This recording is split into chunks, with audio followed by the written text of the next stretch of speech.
नाजरीन, अस्सलाम वालेकुम। आज हम एक बेहद गंभीर और विचारणीय मुद्दे पर चर्चा करेंगे। एक हजारों मुसाफिरों से भरे जहाज की अचानक दुर्घटना। इस दर्दनाक घटना ने न केवल मुसाफिरों को बल्कि पूरी उम्माह को हिलाकर रख दिया। हम जानेंगे कि यह हादसा कैसे हुआ, इसके पीछे की वजहें क्या थीं और यह किस तरह से हमारी सोच और ईमान को प्रभावित करता है। हज यात्रा, जो हर मुसलमान के लिए एक खास मायने रखती है, इस घटना के संदर्भ में हमें खुद से सवाल करने पर मजबूर करती है। आइए इस चर्चा में शामिल हों और सोचें कि हम अपनी जिंदगी में अल्लाह की रहमत और इबादत को कैसे प्राथमिकता दे सकते हैं। इस्लाम में हज यात्रा को बेहद मुबारक और अहम समझा जाता है। इसे फर्ज के रूप में देखा जाता है और सभी काबिल मुसलमानों को अपने जीवन में कम से कम एक बार हज अदा करने की हिदायत दी जाती है। हज का मकसद न केवल अल्लाह की इबादत करना है, बल्कि यह एक ऐसा इम्कान भी है जहां सभी मुसलमान तहफ्फुज होकर अपने गुनाहों की माफी मांग सकते हैं। इस सफर को अदा करने से मुसलमानों को अपनी रूह को तज़कियाह करने और अल्लाह के करीब जाने का इम्कान मिलता है। इस प्रकार हज यात्रा को हर मुसलमान के लिए एक अहम दीनी फर्ज और नजासात से पाक होने का मौका माना जाता है। इस यात्रा के दौरान मुसलमान अल्लाह के घर की ज़ियारत करते हैं और अपनी दुआओं को कबूल करवाने की कोशिश करते हैं। हज के अहकाम को समझकर और उनका पालन करके मुसलमान अपने ईमान को मजबूत कर सकते हैं और अपने अंदर की खामियों को दूर कर सकते हैं। दोस्तों, अल्लाह ताला ने इंसान को अपनी इबादत के लिए पैदा किया है, लेकिन इंसान दुनिया की रंगीनियों में इस कदर खो चुका है कि वह यहाँ आने का मकसद भी भूल गया है। कब्र इंसान को 70 बार याद करती है, लेकिन इंसान कब्र को एक बार भी याद नहीं करता। कब्र कहती है, मेरे अंदर आने से पहले तैयारी करके आना, मैं सांप बिच्छुओं का घर हूं, मेरे अंदर अंधेरा है और तुम अमल की रोशनी लेकर आना। जुल्हज का महीना था। 1,20,000 हाजियों का जहाज खाना काबा की ओर जा रहा था। जहाज 3,000 फीट की ऊंचाई पर उड़ रहा था। बिजनेस क्लास के मुसाफिरों से एयर होस्टेस बेहद आदाब के साथ पेश आ रही थी। लोग एक दूसरे से बातें कर रहे थे। इनमें 30 साल का अब्दुल्ला भी था, जो किसी काम से सऊदी अरब जा रहा था। एयर होस्टेस ने जहाज की तमाम लाइटें बंद कर दीं, जिससे मुसाफिरों पर गुनूदगी छा गई। अचानक जहाज को एक जबरदस्त झटका लगा और जहाज की सभी लाइटें जल उठीं। इमरजेंसी सायरन की आवाज से जहाज गूंज उठा।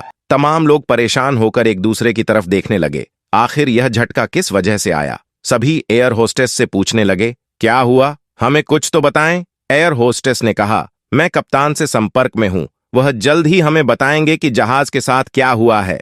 थोड़ी देर बाद जहाज की पायलट ने ऐलान किया कि एक इंजन फेल हो चुका है, जबकि दूसरे में भी तकनीकी समस्या है। हमारी जानकारी के अनुसार जहाज के क्रैश होने में केवल 10 मिनट का वक्त बचा है। ये सुनते ही मुसाफिरों की सांसें हलक में अटक गईं और सभी लोग हैरान परेशान हो गए। हर कोई अपनी मौत की आखिरी यादें संजोने लगा। बिजनेस क्लास के लोग चीख चिल्लाकर कहने लगे, तुम लोग किस तरह की बकवास कर रही हो, तुम हमें नहीं जानती, हम कौन हैं? एयर होस्टेस ने घबराते हुए कहा, दोस्तों, चीखने चिल्लाने से कुछ नहीं होगा। थोड़ी देर बाद हम सब मैयतों में बदल जाएंगे। मैं आपके लिए सिर्फ एक ही काम कर सकती हूँ, मैं भी आप लोगों की तरह एक मेहमान हूँ। इसके बाद एयर होस्टेस अंदर गई और एक छोटा सा काला डब्बा लेकर आई। तमाम मुसाफिर उस डब्बे को बड़े गौर से देखने लगे। एयर होस्टेस ने मुसाफिरों से कहा, इस डब्बे को ब्लैक बॉक्स कहा जाता है। यह एक खास किस्म का डब्बा है जिस पर किसी भी चीज का असर नहीं होता।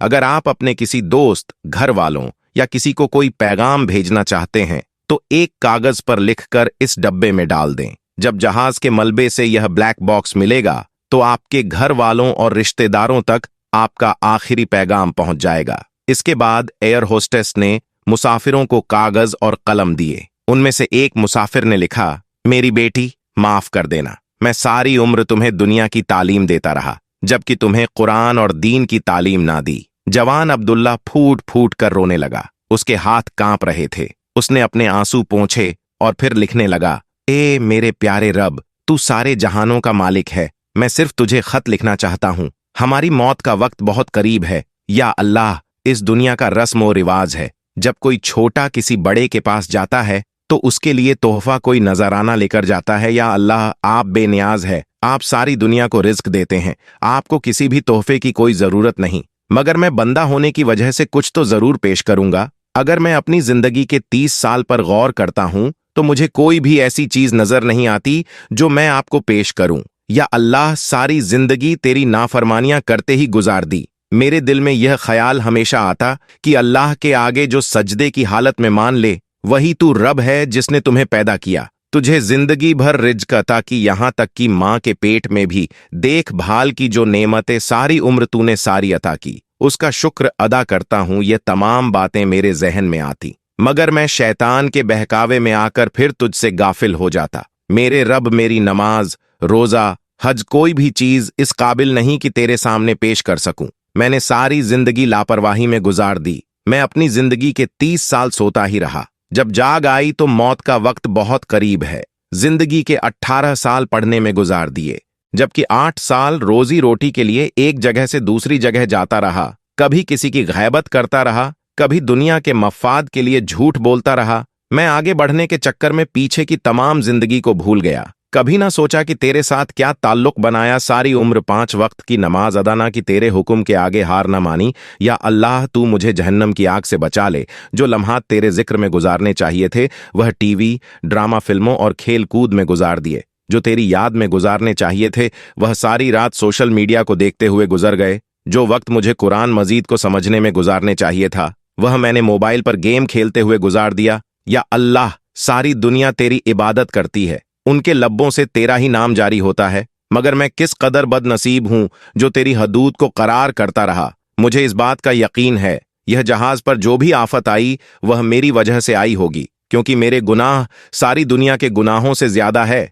या अल्लाह, मेरे पास सवाई नादामद के कुछ भी नहीं। मेरा दामन तेरी इबादत से खाली है। मैं तेरे शर्कियां, मैंने अपने रुतबे और दौलत को तुझसे ऊपर रखा। मैंने हमेशा तेरा नाम लिया, मगर मोहब्बत किसी और से की। मैंने जब भी नमाज पढ़ी तो मेरा दिल दुनिया के ख्यालों में गुम हो जाता। नमाज तेरी मगर ख्याल किसी और के। या अल्लाह, मैंने तेरे इश्क में मिलावट की। मैंने जखीरा आंदोजी इस तरह की जैसी मैंने हमेशा इस दुनिया में रहना हो। तेरे लोग भूख से मर रहे थे, मगर मैंने किसी को अनाज का एक दाना भी ना दिया। मैं यह तमाम बातें जानता था, मगर मैंने कभी त्वजा न दी। हालांकि जिंदगी का मकसद दूसरों के काम आना है। तूने तो हमारी रिस्क में गरीबों में सकीनों का हिस्सा रखा है, मगर अफसोस कि मैं उनके काम ना आ सका। मैंने लोगों से रिश्वत भी ली, लोगों के नाजायज काम भी करवाए। जिस मकसद के लिए तूने भेजा मैंने वह काम ना किया। मैं हमेशा अपने आप से झूठ बोलता रहा कि सब कुछ अच्छा है। जब भी अजान की आवाज हुई तो मैंने अपना ध्यान किसी और तरफ कर लिया। अल्लाह, आज मेरे पास कुछ भी नहीं। मेरी झोली खाली है। मेरी झोलियों में सिवाय बुराइयां के अलावा कुछ भी नहीं। मैंने हमेशा तेरे अलावा लोगों से दोस्ती की। हालांकि तेरी दोस्ती के क्या कहने, तेरी दोस्ती सबसे आला, सबसे अजीम है। मैंने उन लोगों से दोस्ती की जो बुरे वक्त में मुझे छोड़ गए, जबकि अच्छे वक्त में साथ निभाते रहे। मेरे मालिक, मैं कमजोर हूं, कमजोर लोगों को माफ करना। तेरी यह शान है कि तू गुनहगारों को माफ कर देता है। हम पर यह फर्ज है कि तुझसे माफी मांगे। अल्लाह, मैं अपने जुर्म का इकरार करता हूं। तेरी रहमत से बढ़कर कोई चीज नहीं, तेरी दस्तर से मेरा कोई गुनाह छुपा नहीं है। अल्लाह, मेरी जिंदगी का आखिरी मिनट बाकी बचा है, मुझे बख्श दे मेरी बेगम। मैं चलता हूं, मेरे बच्चों का ख्याल रखना, इन्हें अच्छा बंदा बनाना। इसके बाद एक धमाका हुआ, जहाज क्रैश कर गया। जहाज क्रैश होने की वजह से कोई भी ना बचा।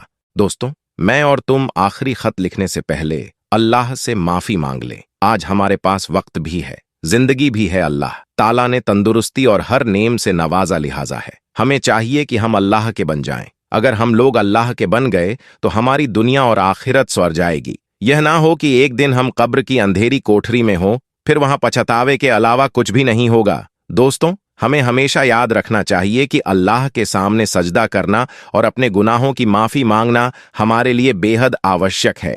यह न केवल हमारी आत्मा की तज़किया का साधन है, बल्कि हमें सही रास्ते पर चलने की प्रेरणा भी देता है। चलिए हम सभी मिलकर अल्लाह से अपनी गलतियों की माफी मांगते रहें, ताकि हम अपने जीवन को बेहतर बना सकें और उसकी करीबी हासिल कर सकें। तो दोस्तों, आज की वीडियो में बस इतना ही। अगर आपको यह वीडियो पसंद आई हो तो कृपया इसे लाइक करें और अपने भाई बहनों के साथ साझा करें। अगर आप हमारे चैनल पर नए हैं तो सब्सक्राइब करना न भूलें। इसी तरह की और रोचक वीडियोस देखने के लिए हमारे साथ जुड़े रहें। जज़ाकल्लाह खैर।